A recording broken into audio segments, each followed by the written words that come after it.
Warahmatullahi wabarakatuh. Perkenalkan, nama saya Fahri Ali Al-Korni. Alhamdulillah saya alumni Pondok Pesantren Al-Hikmah Najiyah Cibinong, lulus pada tahun 2003.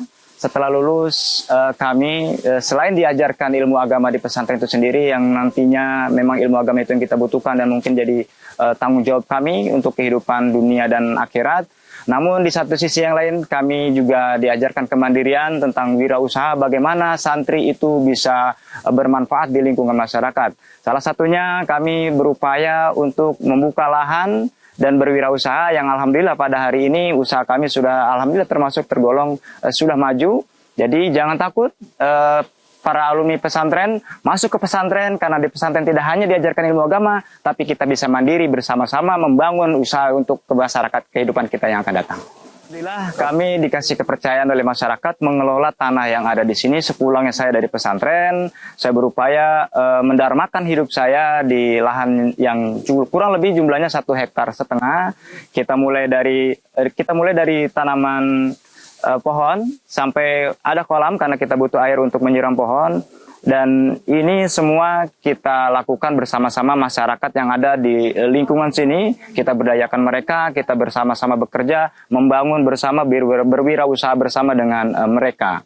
Pengelolaan ini kurang lebih sudah hampir jalan tahun yang keempat. Ya, pada prinsipnya awal kami dari kecil, dari hal-hal yang mungkin sederhana sampai alhamdulillah hari demi hari usaha kami meningkat dan terus meningkat, dan alhamdulillah sekarang kita sudah punya 5 orang bekerja bersama-sama di sini. Sistemnya adalah kami bekerja bersama, hasil dan keuntungannya kita kelola bersama, dan kita pakai akad adalah akad bagi hasil yang menguntungkan satu sama lainnya. Sekitar ini ada kurang lebih 150 meter, ada kolam perikanan yang di dalamnya ada ikan konsumsi. Di satu sisi lain juga ada pepohonan. Kalau pohonan ini variatif, dari mulai pohon buah, bibit pohon buah sampai bunga dan lain sebagainya. Sehingga kita sekarang income-nya sudah dari mana-mana gitu ya. Dari ikan ada, dari pohon juga alhamdulillah sudah mulai meningkat. Saya lihat ada juga sayur-sayuran, Pak.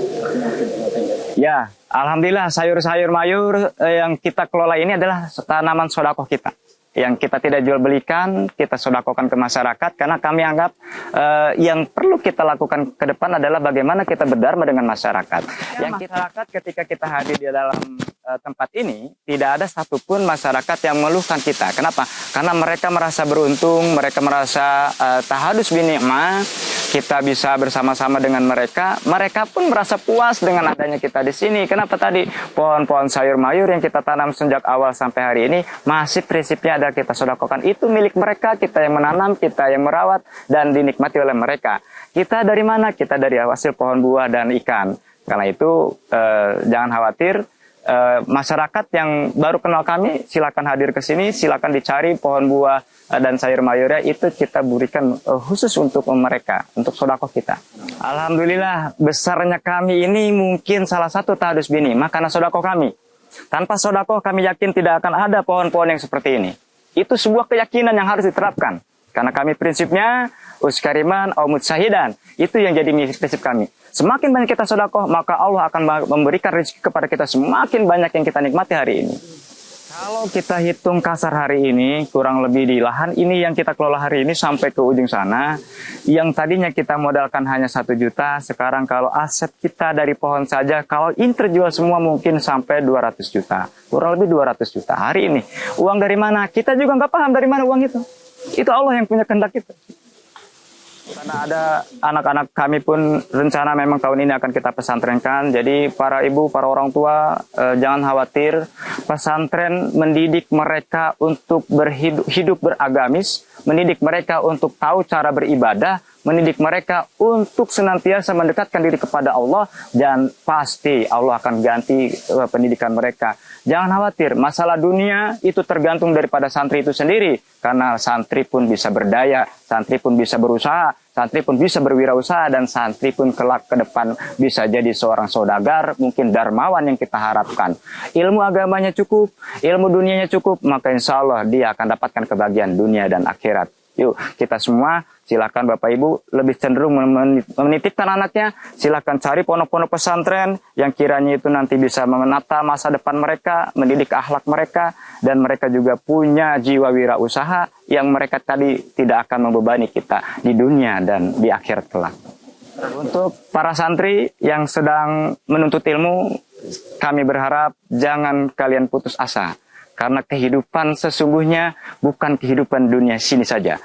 Kita bisa berjuang, kita bisa bersaing di masyarakat, walaupun background kita santri, tidak kalah dengan orang-orang yang ikut kuliah kewirausahaan. Kita bisa mandiri, kita bisa maju, namun satu yang menjadi kelebihan kalian, kalian dididik agama, kalian dididik untuk cara beribadah, mendekatkan diri, untuk kita bertawakal, ikhtiar, dan berdoa. Saya yakin kalian bisa jadi orang sukses ke depan nanti. Assalamualaikum warahmatullahi wabarakatuh. Perkenalkan, nama saya Bapak Saino. Saya warga RT 1 RW 09 Kelurahan Tengah Kecamatan Cibinong Kabupaten Bogor. Bahwa saya alhamdulillah setelah bergabung dengan Pak Fahri di Perkebunan Alpukat ini, sampai saat ini keluarga kami pun merasakan sedikit rezeki mulai menambah, dan pekerjaan saya sebelum ikut Pak Fahri pedagang nasi goreng yang saya jalani dari 2003 sampai sekarang. Dibanding dagang ama ini sebenarnya masih banyak dagang, cuma dirasakan kenikmatan, ketentraman, keberkahan penghasilan. Alhamdulillah di kebun ini menunjang. Penghasilan pun sedikit-sedikit mulai meningkat daripada dagang. Karena dagang di masa pandemi saat ini, subhanallah banyak penurunan, bahkan sampai 30% omset dari yang biasa saya dapatkan. Alhamdulillah dengan pertolongan kebun Pak Fahri ini, keluarga kita alhamdulillah sekarang masih bertahan dan sedikit-sedikit mulai punya sisa untuk ditabung. Dan untuk biaya anak sekolah pun kita tidak terteter, untuk makan pun kita alhamdulillah tidak pernah kurang. Warga di sini setelah mereka dari awal kita berkebun di sini sering menerima hasil panen kita, baik itu sayuran, buah, apapun bibit, itu mereka akan berterima kasih, dan sekarang pun mereka sangat antusias dan mendukung perkebunan ini. Mudah-mudahan bisa berkembang dan bisa merekrut warga dan masyarakat di sini untuk ikut bekerja di sini sebagai penghasilan tambahan. Setahu saya memang saya dari nol, dari nanam sampai panen itu saya yang ikut membantu di situ. Itu memang bukan katanya, setiap panen selalu kita bagi. Jual itu kalau kira-kira pantas dijual kita jual, tapi selama ini kebanyakan masih sedekah. Ada berapa warga yang Ya hampir 2 RT, Pak. 2 RT Iya. Iya. Air mayur di sini. Alhamdulillah. Itu bahkan sampai ke kampung sebelah, Pakansari pun ada salah satu teman kita kan dari situ. Mereka pun sampai 15 rumah, 20 rumah kadang kebagian. Kangkung, cabai, kacang tanah, pisang, singkong, ikan pun kalau lagi ini kita bagi-bagi gitu. Sampai ikan kita bagi. Ya, keinginan saya sih pemerintah itu biar istilahnya gimana, usaha kita ini dibantu, bisa berkembang, meluas, dan membantu masyarakat-masyarakat di pedalaman, terutama kayak daerah Bogor Barat, istilahnya pedalaman bisa merasa terbantu adanya perkebunan Pak Fahri ini.